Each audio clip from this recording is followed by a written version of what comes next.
Pada kesempatan kali ini, saya akan menjelaskan mengenai langkah-langkah dari interpretasi pemeriksaan radiologi sistem urogenital. Nah, perlu kita ketahui sebelumnya, untuk kesempatan kali ini, pemeriksaan radiologis yang akan kita lakukan adalah fotopolos abdomen (BNO). Lalu, perlu kita ketahui juga indikasi untuk melakukan pemeriksaan radiologis pada sistem urogenital, yaitu fotopolos abdomen (BNO), adalah yang pertama, jika kita ingin menilai jika mungkin terdapat gangguan pada traktus urinaris pasien, mulai dari ginjal, ureter hingga vesika urinaria. Kemudian indikasi lainnya juga jika kita ingin menilai di mana terdapat gangguan aliran urin, mulai dari ginjal hingga kandung kemih pasien atau vesika urinaria pasien. Dan juga jika kita ingin melakukannya pada pasien dengan kecurigaan batu saluran kemih yang menjadi penyebab obstruksi terbanyak pada saluran kemih. Dan juga jika kita ingin menilai fungsi ginjal pasien. Nah, setelah mengetahui indikasinya, perlu kita ketahui juga persiapan pasien sebelum melakukan fotopolos abdomen BNO. Nah, sebelum melakukan fotopolos abdomen BNO, pasien diinstruksikan untuk sebelumnya telah mengonsumsi laksatif, obat-obat pencahar. Kemudian hal ini bertujuan untuk membantu pasien mengosongkan seluruh feses di seluruh abdomennya agar tidak mengganggu nanti interpretasi pada fotopolos abdomen (BNO). Nah, setelah itu pasien juga sebelum datang untuk pemeriksaan 8 hingga 12 jam sebelumnya harus telah puasa atau tidak makan. Lalu, setelah persiapan pasien, kita beralih ke untuk posisi pasien. Nah, untuk posisi pasien pada fotopolos abdomen BNO, seringnya adalah pasien diinstruksikan untuk langsung berbaring sehingga berbaring supine, sehingga posisi fotopolos abdomen BNO yang diperoleh nanti umumnya adalah pada posisi supine antero-posterior. Lalu setelah dilakukan fotopolos abdomen BNO, selanjutnya kita beralih ke interpretasi awal. Nah, untuk interpretasi awal, maju sedikit, terlebih dahulu kita lakukan kita pasang terlebih dahulu foto hasil fotopolos abdomen BNO pada lightbox. Kemudian terlebih dahulu kita menilai syarat-syarat pada foto yang pada kesempatan kali yang pertama adalah kita cek apakah sudah benar ada identitas pasien dan umurnya yang seringnya terletak pada di sudut kiri bawah. Kemudian selain identitas foto, biasa juga terdapat rekam medis pasien, dan selanjutnya adalah kita menilai marker foto sebagai syarat foto lainnya. Nah, marker foto yang pada skenario ini adalah R kanan, yang artinya pada sisi ini adalah sisi kanan dan sisi ini adalah sisi kiri, sehingga dapat kita pastikan bahwa posisi di mana pasien diambil foto adalah pasien pada posisi supine atau antero-posterior. Nah, setelah melihat marker foto, kita menilai syarat foto polos abdomen BNO yang lain adalah di mana foto harus mencakup mulai dari vertebra torakal 12 hingga simfisis oseum pubis pasien, di mana pada skenario kali ini foto tersebut memenuhi syarat. Dan juga kita melihat jika mungkin terdapat adanya tanda-tanda massa feses di sekitar kolon pasien hingga rektum pasien, yang pada skenario ini mungkin tidak dapat kita temukan lagi.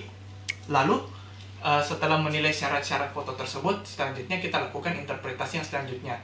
Nah, untuk beberapa interpretasi yang selanjutnya adalah yang pertama, kita menilai kondisi yang paling mudah dilihat, yaitu jika mungkin terdapat gas-gas secara normal, mulai dari lambung pasien.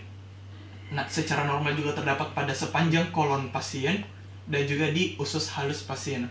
Nah, gelembung udara tersebut dapat kita lihat seperti tanda-tanda radiolucen seperti ini. Hal itu normal karena hal tersebut menandakan adanya gas di dalam saluran pencernaan. Nah, setelah menilai gasnya, selanjutnya kita melihat jika mungkin ada tanda-tanda kalsifikasi berupa tanda-tanda radio opak, ataupun juga biasanya menandakan adanya batu sebagai tanda obstruksi saluran kemih. Yang pada skenario ini, yang dapat kita temukan tanda-tanda radio opak tersebut adalah di sini, di setinggi vertebra lumbal 1 hingga lumbal 2 pasien, kita temukan adanya tanda-tanda batu, tanda-tanda kalsifikasi atau tanda batu letaknya juga berada bersamaan dengan letak ginjal kiri pasien.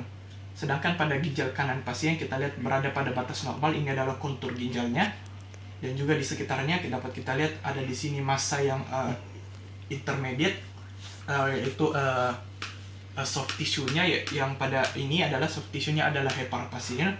Kemudian ini dapat kita masukkan menjadi salah satu differential diagnosis nanti, adanya batu pada saluran kemih yang bersama letaknya dengan pada ginjal kiri atau ren sinistra pasien.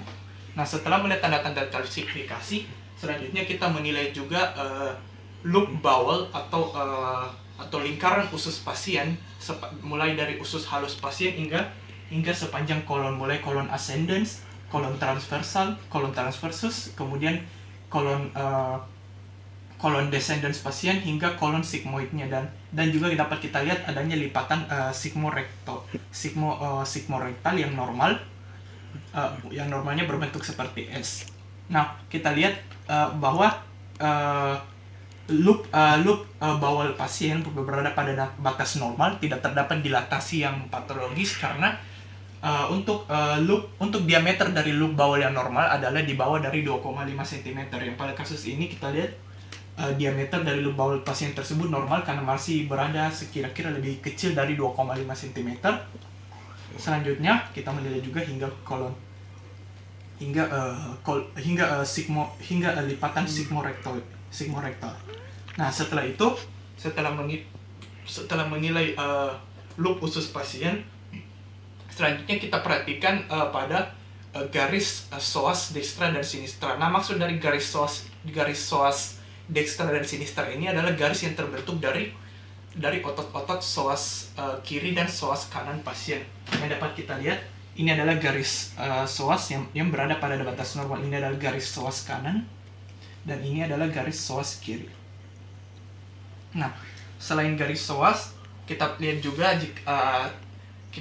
apakah terdapat kita perhatikan juga garis lemak atau garis lemak dari preperitoneal atau biasa disebut sebagai preperitoneal fat lining, yang pada skenario ini kita lihat berada pada batas normal. Ini adalah garis dari preperitoneal fat lining pasien. Ini di sebelah kiri sinistra dan ini di sebelah kanan. Kita lihat berada pada batas normal.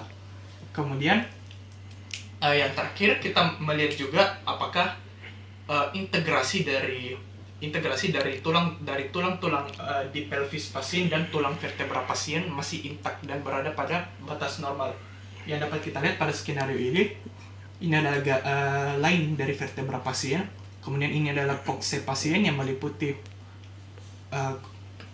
os coxe pasien, dan ini adalah symphysis osseum pubis pasien yang semuanya berada intak pada batas normal dan masih saling terintegrasi pada batas normal. Selain itu, setelah itu kita melihat kembali jika mungkin terdapat tanda-tanda patologis lainnya. Nah, setelah melakukan teknik interpretasi radiologis secara keseluruhan, selanjutnya kita menentukan diagnosis dari hasil foto polos abdomen BNO tersebut. Yang pada kesempatan kali ini, berdasarkan tanda-tanda klasifikasi yang temukan tadi yang berupa tanda radio opak, maka diagnosis kerja yang dapat kita tentukan pada hasil foto polos abdomen BNO ini adalah nefrolithiasis sinistra. Nah, nefrolithiasis ini sendiri umumnya terdapat di calyx major, baik di calyx major ataupun pada pelvis renalis pasien. Yang pada kasus ini dapat kita lihat lokasinya berada di calyx renalis pasien. Dua batu radio opak ini yang setinggi vertebra lumbal 1 dan vertebra lumbal 2. Nah, adapun diagnosis banding lain yang perlu kita pertimbangkan, misalnya untuk batu saluran kemih itu sendiri, maka diagnosis banding yang dapat kita tentukan adalah pasien memiliki penyakit gout yang tandanya dapat berupa adanya batu asam urat di saluran kemihnya. Lalu diagnosis banding lainnya jika mungkin hal tersebut adalah pertanda dari adanya tumor ginjal, misalnya yang paling sering adalah tumor Wilms.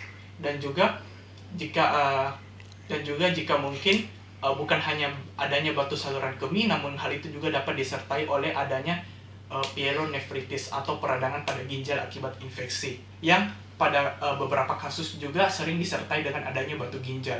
Nah, selain pemeriksaan fotoradiologis fotopolus abdomen BNO ini, dapat juga kita ajukan pemeriksaan radiologis penunjang lainnya, misalnya pemeriksaan USG abdomen ataupun CT scan abdomen.